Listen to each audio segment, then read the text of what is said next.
Hello, ഇന്നത്തെ കഥയിലേക്ക് എല്ലാവർക്കും സ്വാഗതം. ചാനൽ ആദ്യമായിട്ട് കാണുന്നവരാണെങ്കിൽ ഒന്ന് സബ്സ്ക്രൈബ് ചെയ്തിട്ട് ലൈക്ക് ചെയ്യണേ. അങ്ങനെ സിദ്ധാർത്ഥും ചന്ദ്രികയും അങ്ങനെ ഫാമിലി എല്ലാ മെമ്പേഴ്സും കൂടെ ചേർന്ന് നിന്നിട്ട് വെഡ്ഡിങ് ആനിവേഴ്സറിയുടെ സെലിബ്രേഷനൊക്കെ ശേഷം ഫോട്ടോസൊക്കെ എടുത്തിട്ടുണ്ട്. അപ്പം എല്ലാവരും തമ്മിലുള്ള ഫോട്ടോസൊക്കെ കഴിഞ്ഞ സമയത്ത് മേഘ അച്ഛനോട് ചോദിക്കുന്നുണ്ട്, അച്ഛാ ഞാനും പ്രിയയും ചേർന്നിട്ട് അച്ഛൻ്റെ അമ്മയുടെയും കൂടെ ചേർന്ന് നിന്ന് ഫോട്ടോ എടുത്തോട്ടെ എന്ന്.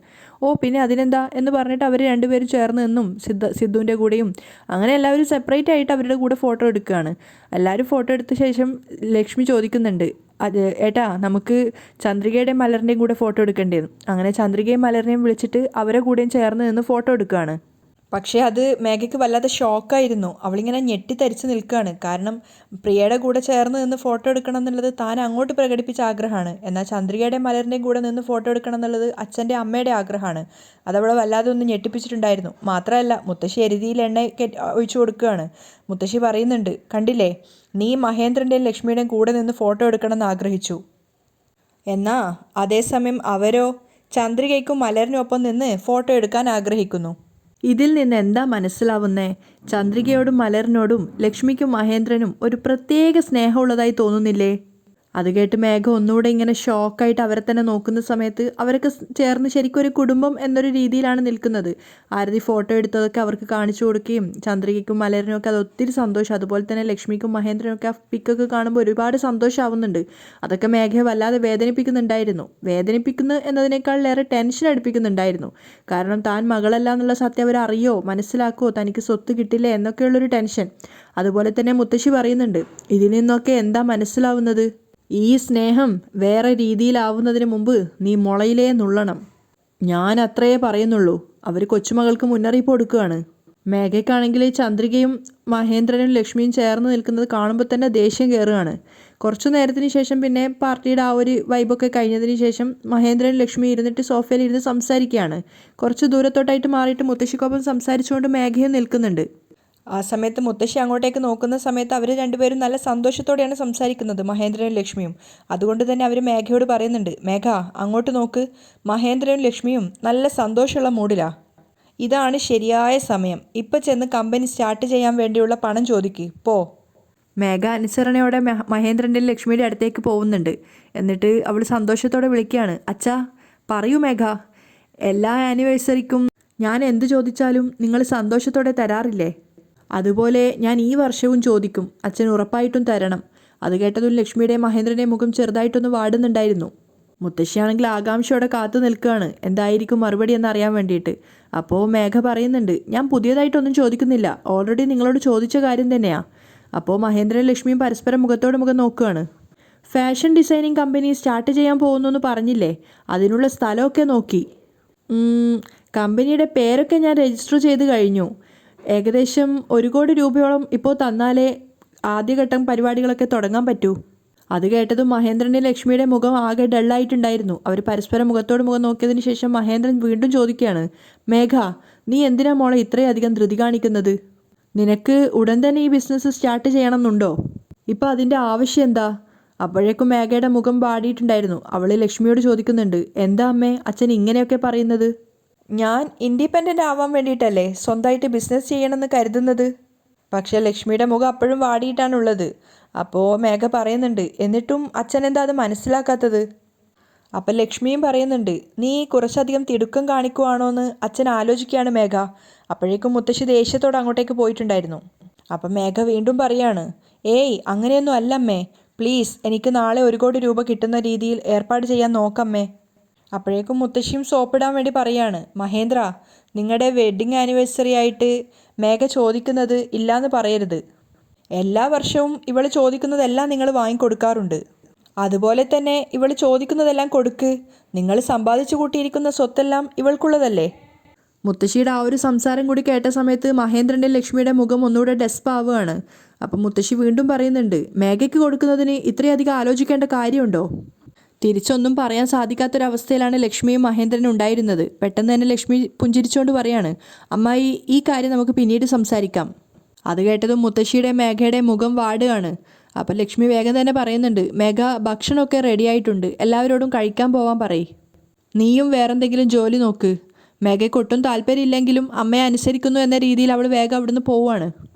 പിന്നാലെ മുത്തശ്ശിയും പോയിട്ടുണ്ടായിരുന്നു. അവർ രണ്ടുപേരും അവിടുന്ന് പോയ സമയത്ത് മഹേന്ദ്രൻ ലക്ഷ്മിയോട് പറയാണ്, ലക്ഷ്മി, മേഘ നാളെ തന്നെ 1 കോടി രൂപ വേണമെന്നാണ് പറയുന്നത്. ഒരു മുൻപരിചയവും ഇല്ലാതെ ബിസിനസ് ചെയ്യാൻ പോവുകയാണെന്ന്. എനിക്കെന്തോ ഇത് ശരിയാവുമെന്ന് തോന്നുന്നില്ല. ഇതെങ്ങനെ തടയണമെന്നും അറിയില്ല. അപ്പം ലക്ഷ്മി അത് സമ്മതിക്കുകയാണ്. അതെ ഏട്ടാ, മേഘയോട് നമ്മൾ എന്ത് പറഞ്ഞാലും അവൾക്ക് മനസ്സിലാവില്ല. കുട്ടിക്കാലം മുതലേ അവൾ ഇങ്ങനെ തന്നെയല്ലേ, എല്ലാത്തിലും പിടിവാശി കാണിക്കും. അവർ രണ്ടുപേരും ആകെ ഒരു ഉത്തരം കിട്ടാത്ത അവസ്ഥയിലാണ്. മാത്രമല്ല ലക്ഷ്മി പറയുന്നുണ്ട്, ചെറിയൊരു എമൗണ്ട് ആയിരുന്നെങ്കിൽ കുഴപ്പമില്ലായിരുന്നു. 3 കോടി രൂപയുടെ ബിസിനസ് എന്നല്ലേ പറയുന്നത്. അറിയാത്തൊരു ബിസിനസ്സിൽ എങ്ങനെയാണ് ഇത്രയും അധികം പണം ചെലവാക്കുന്നത്? അത് മൊത്തത്തിൽ പോയാലോ? പിന്നെ എന്താ ചെയ്യാൻ പറ്റുക?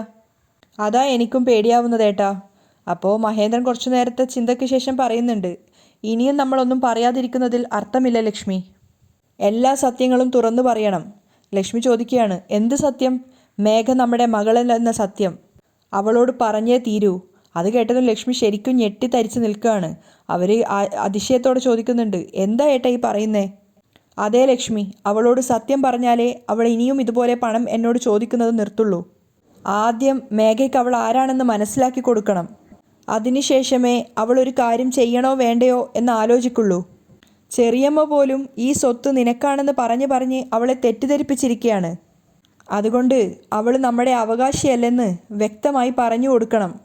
എന്നാലേ ഈ സ്വത്ത് അവൾക്ക് മാത്രമല്ലെന്നുള്ളത് അവൾ മനസ്സിലാക്കൂ. അങ്ങനെ അവൾ മനസ്സിലാക്കി കഴിഞ്ഞാൽ പിന്നെ അനാവശ്യമായി അവൾ നമ്മളോട് പണത്തിന് ചോദിക്കില്ല. പക്ഷെ അതൊക്കെ കേൾക്കുന്തോറും ലക്ഷ്മിക്ക് വല്ലാത്ത സങ്കടമാവുകയാണ്. അവരാകെ ഒരു ഉത്തരം കിട്ടാത്ത അവസ്ഥയിലാണ്. മാത്രമല്ല മഹേന്ദ്രനോട് ചോദിക്കുന്നുണ്ട്, മേഘ നമ്മുടെ മോളല്ലെന്ന കാര്യം അവളോട് പറഞ്ഞേ പറ്റുള്ളൂ. അപ്പം മഹേന്ദ്രൻ വീണ്ടും പറയുന്നുണ്ട്, പറഞ്ഞേ മതിയാവൂ ലക്ഷ്മി. അങ്ങനെ നമ്മൾ പറഞ്ഞില്ലെങ്കിൽ അവൾ ഇടയ്ക്കിടയ്ക്ക് വന്ന് നമ്മളോട് പണം ചോദിക്കും. കൊടുത്തില്ലെങ്കിൽ ദേഷ്യപ്പെടും. അവൾ ആരാണെന്നുള്ള സത്യം അറിഞ്ഞു കഴിഞ്ഞാൽ പിന്നെ അവൾ നമ്മളോട് പണത്തിന് ചോദിക്കില്ല. അപ്പം ലക്ഷ്മി സങ്കടത്തോടെ പറയുന്നുണ്ട്, എനിക്കെന്തോ വല്ലാത്തൊരു വിഷമം തോന്നുന്നു. സത്യം അറിഞ്ഞു കഴിഞ്ഞാൽ അവൾ എന്തെങ്കിലും കടുങ്കൈ കാണിക്കും. അപ്പം മഹേന്ദ്രൻ അവർക്ക് പറഞ്ഞു കൊടുക്കുന്നുണ്ട്, മേഘ എന്താ ചെറിയ കുട്ടിയാണോ? പറയേണ്ട പോലെ പറഞ്ഞു കഴിഞ്ഞാൽ അവൾക്ക് കാര്യങ്ങളെല്ലാം മനസ്സിലാവും. മനസ്സില്ലാ മനസ്സോടെ ലക്ഷ്മി സമ്മതം അറിയിക്കുകയാണ്. ശരിയേട്ടാ, ഫംഗ്ഷൻ കഴിയട്ടെ. ഇന്ന് രാത്രി അവൾ തനിച്ചിരിക്കുന്ന സമയം നോക്കി നമുക്ക് കാര്യങ്ങളെല്ലാം അവളോട് തുറന്നു പറയാം. ലക്ഷ്മിക്കത് വല്ലാത്തൊരു വിഷമമുണ്ടാക്കിയ കാര്യം തന്നെയാണ്. അപ്പോൾ മഹേന്ദ്രനും സമ്മതിക്കുകയാണ്. ശരി ലക്ഷ്മി, അങ്ങനെ തന്നെ ചെയ്യാം. അങ്ങനെ കുറച്ചു നേരത്തിന് ശേഷം അച്ഛൻ്റെ അടുത്തേക്ക് പോയിട്ട് രണ്ടുപേരും ചോദിക്കുന്നുണ്ട്, അച്ഛനോടൊരു കാര്യത്തിനെക്കുറിച്ചുള്ള ഒപ്പീനിയൻ ചോദിക്കണം. എന്താ മഹേന്ദ്ര? അദ്ദേഹം ചോദിക്കുന്നുണ്ട്. മേഘയ്ക്ക് ഒറ്റയ്ക്കൊരു ഫാഷൻ ഡിസൈനിങ് കമ്പനി തുടങ്ങണമെന്ന് പറയുന്നു. അതിനെക്കുറിച്ച് എന്താ അച്ഛൻ്റെ അഭിപ്രായം? അപ്പോൾ അദ്ദേഹം പറയുന്നുണ്ട്, അവൾ ഇൻഡിപെൻഡൻ്റ് ആയിട്ട് ഒരു ബിസിനസ് തുടങ്ങുന്നത് നല്ലത് തന്നെയാണ്. പക്ഷേ അവൾക്ക് മുൻപരിചയം എന്നൊന്നും ഉണ്ടാവണ്ടേ? യാതൊരു മുൻപരിചയവും ഇല്ലാതെ ഒരു ബിസിനസ് തുടങ്ങുന്നത് അത്രയ്ക്ക് നല്ലതാണെന്ന് എനിക്ക് തോന്നുന്നില്ല. അദ്ദേഹം തൻ്റെ അഭിപ്രായം പറയുകയാണ്. ഇപ്പോഴത്തേക്ക് യാതൊരു റിസ്ക്കും എടുക്കണ്ട മോനെ. അത് കേട്ട് ലക്ഷ്മിയും മഹേന്ദ്രനും തലയാട്ടിക്കൊണ്ട് പറയുന്നുണ്ട്, ശരിയാ അച്ഛാ, ഞങ്ങളും അത് തന്നെയാണ് ചിന്തിക്കുന്നത്. അപ്പോഴേക്കും മനീഷ് അങ്ങോട്ടേക്ക് വന്നിട്ടുണ്ടായിരുന്നു ഗിഫ്റ്റൊക്കെ ആയിട്ട്. വെഡിങ് ആനിവേഴ്സറിക്ക് കൊടുക്കാൻ വേണ്ടിയിട്ടുള്ള ഗിഫ്റ്റൊക്കെ ആയിട്ട് സിദ്ധാർത്ഥ് വിളിച്ചത് പ്രകാരമാണ് വന്നിട്ടുള്ളത്. മനീഷിനെ കണ്ട സമയത്ത് സിദ്ധാർത്ഥ് അവനെ വെൽക്കം ചെയ്യുകയാണ്. കൃത്യസമയത്ത് തന്നെ വന്നല്ലോ എന്നൊക്കെ പറഞ്ഞതിന് ശേഷം അകത്തേക്ക് കൂട്ടിക്കൊണ്ടുപോയിട്ട് മഹേന്ദ്രനും ലക്ഷ്മിക്കും അവനെ പരിചയപ്പെടുത്തി കൊടുക്കുകയാണ്. പുതിയതായിട്ട് വന്ന സ്റ്റാഫാണ് മനീഷ് എന്നാണ് പേര് എന്നൊക്കെ പറഞ്ഞിട്ട്. മനീഷ് ആണെങ്കിൽ താൻ കൊണ്ടുവന്ന ഗിഫ്റ്റ് അവർക്ക് രണ്ടുപേർക്കും ആശംസകൾ നേർന്നുകൊണ്ട് കൊടുക്കുകയാണ്.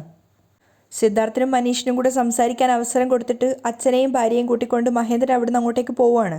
അങ്ങനെ സിദ്ധാർത്ഥും മനീഷും കൂടെ പരസ്പരം സംസാരിക്കുകയാണ്. അപ്പോഴാണ് അങ്ങോട്ടേക്ക് മേഘ വരുന്നത്. മേഘ മനീഷിനെ കണ്ടിട്ടുണ്ടായിരുന്നില്ല. അപ്പോൾ സിദ്ധാർത്ഥാണ് വിളിച്ചിട്ട് കാണിച്ചു കൊടുക്കുന്നത്, ഇതാരാ വന്നിരിക്കുന്നേ നോക്കുമെന്ന്. ആ സമയത്ത് മേഘ ചിന്തിക്കുന്നുണ്ട്, ഓ, ഇവനെ ഓഫീസിൽ കയറ്റിയതേ തെറ്റ്, ഇപ്പോൾ ഇതാ വീട്ടിലേക്കും വിളിച്ചു വന്നിരിക്കുക. മനീഷിനെ കണ്ടപ്പോൾ തന്നെ മേഘ ആകെ മൂഡ് ഔട്ട് ആവുകയാണ്. സിദ്ധാർത്ഥാണെങ്കിൽ മേഘയെ അടുത്തേക്ക് വിളിച്ചിട്ട് സംസാരിക്കുന്നുണ്ട്. മാത്രമല്ല അവന് കുടിക്കാൻ വേണ്ടി ജ്യൂസൊക്കെ കൊണ്ടുവന്ന് കൊടുക്കാൻ വേണ്ടി പറയുകയാണ്. ആ സമയത്ത് സിദ്ധാർത്ഥിന് ഒരു കോൾ വന്ന സമയത്ത് സിദ്ധാർത്ഥ് ഫോണുമായിട്ട് പുറത്തേക്ക് പോകുന്നുണ്ട്. മേഘയാണെങ്കിൽ മനീഷിനുള്ള ജ്യൂസ് എടുക്കാൻ വേണ്ടിയിട്ട് അടുക്കളയിലേക്ക് പോയിട്ടുണ്ടായിരുന്നു. അവൾ ഫ്രിഡ്ജ് തുറന്ന് ജ്യൂസ് എടുക്കുന്ന സമയത്ത് മനീഷ് അവിടെ ഒറ്റയ്ക്ക് ഇരിക്കുകയാണ്. അപ്പോഴാണ് പ്രിയയും മലരും കളിച്ചുകൊണ്ട് അങ്ങോട്ടേക്ക് വന്നത്. പ്രിയയെ കണ്ടതും മനീഷ് വളരെ സന്തോഷത്തോടെ അവളെ വിളിച്ചിട്ട് അവളുടെ അടുത്തേക്ക് പോവുകയാണ്. മാത്രമല്ല അവൾക്ക് ചോക്ലേറ്റ് ഒക്കെ കൊടുക്കുന്നുണ്ട്. അപ്പോൾ പ്രിയ മലറിനെ പരിചയപ്പെടുത്തി കൊടുക്കുകയാണ്. ഇവളിൻ്റെ കൂട്ടുകാരിയാണ് മലർ എന്നൊക്കെ പറയുന്ന സമയത്ത് ബാക്കിയിരിക്കുന്ന ചോക്ലേറ്റ് മനീഷ് മലറിനും കൊടുക്കുന്നുണ്ട്. മനീഷ് കുട്ടികളുമായിട്ട് ഇൻറ്റിമേറ്റ് ആയിട്ട് സംസാരിക്കുന്നത് കണ്ടപ്പോൾ വേഗം തന്നെ പേടിയോടുകൂടി ജ്യൂസുമായിട്ട് മേഘ അങ്ങോട്ടേക്ക് വരികയാണ്. എന്നിട്ട് ജ്യൂസ് മനീഷിന് കൊടുത്തിട്ട് കുട്ടികളോട് പറയുന്നുണ്ട് മുകളിൽ പോയി കളിക്കാൻ വേണ്ടിയിട്ട്. കുട്ടികൾ അവിടുന്ന് പോവുകയാണ്. ആ സമയത്ത് മേഘ ദേഷ്യത്തോടെ ചോദിക്കുന്നുണ്ട്, നീ എന്തിനാ ഇപ്പം എൻ്റെ വീട്ടിലേക്ക് വന്നത്? അപ്പോൾ മനീഷ് പറയാണ്, സിദ്ധു സാറ് വിളിച്ചിട്ട് വന്നതാണ്, അദ്ദേഹം എൻ്റെ ബോസല്ലേ, അദ്ദേഹം ഇൻവൈറ്റ് ചെയ്തിട്ട് ഞാൻ വരാതിരുന്ന എന്നെ അദ്ദേഹം തെറ്റിദ്ധരിക്കില്ലേ? മേഘ വലിയ താല്പര്യമില്ലാത്ത മട്ടിലാണ് മനീഷ് പറയുന്നത് കേട്ട് നിൽക്കുന്നത്. അതിനുശേഷം അവൾ പറയുന്നുണ്ട്, ശരി വന്നു, കൂൾ ഡ്രിങ്ക്സ് കുടിച്ചു, ഇനി പോവാലോ. എന്നെക്കുറിച്ച് ആരോടും ഒന്നും സംസാരിക്കരുത്, എന്നെ അറിയുന്നത് പോലെ ആരോടും ഒന്നും സംസാരിക്കുകയും ചെയ്യരുത്. മനീഷ് അപ്പോൾ പറയാണ്, ശരി അതൊക്കെ വിട്, നിൻ്റെ ഹസ്ബൻഡിനെ എനിക്കൊന്ന് ഇൻട്രൊഡ്യൂസ് ചെയ്തു തരാമോ? അത് കേട്ടതും മേഘ വല്ലാതെ ഷോക്കായി നിൽക്കുകയാണ്. അത് കണ്ടിട്ട് മനീഷ് പറയുന്നുണ്ട്, എന്താ മേഘ, ഞാൻ ആവശ്യമില്ലാത്തൊന്നും ചോദിച്ചില്ലല്ലോ. നിൻ്റെ ഹസ്ബൻഡിനെ പരിചയപ്പെടുത്തി തരാനല്ലേ പറഞ്ഞത്, അതിനെതിരെ ഇത്ര ഷോക്കാവുന്നേ? അപ്പോഴേക്കും മേഘയ്ക്ക് ദേഷ്യം വരികയാണ്. അവൾ പറയുന്നുണ്ട്, ദേ നോക്ക്, നിന്നോട് ഞാൻ അന്നേ പറഞ്ഞതാ എന്നെക്കുറിച്ചോ എൻ്റെ ഹസ്ബൻഡിനെ കുറിച്ചോ വെറുതെ ഓരോ അന്വേഷണം നടത്തണ്ടെന്ന്. വീണ്ടും വീണ്ടും എൻ്റെ ഹസ്ബൻഡിനെ പറ്റി തന്നെ നീ ചോദിച്ചുകൊണ്ടേ ഇരിക്കുന്നു. അപ്പോൾ നിൻ്റെ ഹസ്ബൻഡ് ഇപ്പോൾ ഇവിടെ ഇല്ലേ മേഘ, പുറത്തു പോയിരിക്കുകയാണോ? മനീഷ് വീണ്ടും ചോദിക്കുന്നുണ്ട്. ദേ നോക്ക്, എൻ്റെ ഹസ്ബൻഡിനെ കുറിച്ച് നീ ഒന്നും ചോദിക്കാൻ പാടില്ല, അതിനെക്കുറിച്ച് യാതൊന്നും അറിയേണ്ട കാര്യം നിനക്കില്ല. മേഘയ്ക്ക് വല്ലാണ്ട് ദേഷ്യം വന്നിട്ടുണ്ടായിരുന്നു. ആദ്യം ഇവിടുന്ന് പോവാൻ നോക്ക്. മേഘ ദേഷ്യത്തോടെ അവിടുന്ന് പോവുകയാണ്. ആ സമയത്ത് മനീഷ് ചിന്തിക്കുന്നുണ്ട്, എന്നോട് ഭർത്താവിനൊപ്പം ജീവിക്കുന്നു എന്ന് പറഞ്ഞു, മറ്റുള്ളവരോട് ഹസ്ബൻഡ് മരിച്ചു എന്ന് പറഞ്ഞു. ഇവൾ പറയുന്നതൊന്നും വിശ്വസിക്കാൻ പറ്റുന്നില്ലല്ലോ. ഇവളെന്തോ ഒരു വലിയ രഹസ്യം എന്നിൽ നിന്നും മറച്ചു വെക്കുന്നുണ്ട്. അതുകൊണ്ടാ എന്നെ കാണുമ്പോൾ ഇങ്ങനെ പരിഭ്രമിക്കുന്നത്. എത്ര നാൾ നിനക്കിതിങ്ങനെ ഒളിപ്പിച്ചു വെക്കാൻ പറ്റും? ഒരു ദിവസം ഞാനിത് ഉറപ്പായിട്ടും കണ്ടുപിടിക്കും. മനീഷ് മനസ്സിൽ ദൃഢനിശ്ചയം എടുക്കുകയാണ്. അങ്ങനെ രാത്രിയായ സമയത്ത് ടെറസിന് മുകളിലാണ് മഹേന്ദ്രൻ ഉള്ളത്. അയാൾ ഓരോ കാര്യങ്ങൾ ചിന്തിച്ചുകൊണ്ട് നിൽക്കുമ്പോഴാണ് അങ്ങോട്ടേക്ക് ലക്ഷ്മി വരുന്നത്. ലക്ഷ്മി നോക്കുന്ന സമയത്ത് മഹേന്ദ്രൻ വേറെ ഏതൊരു ലോകത്താണ്.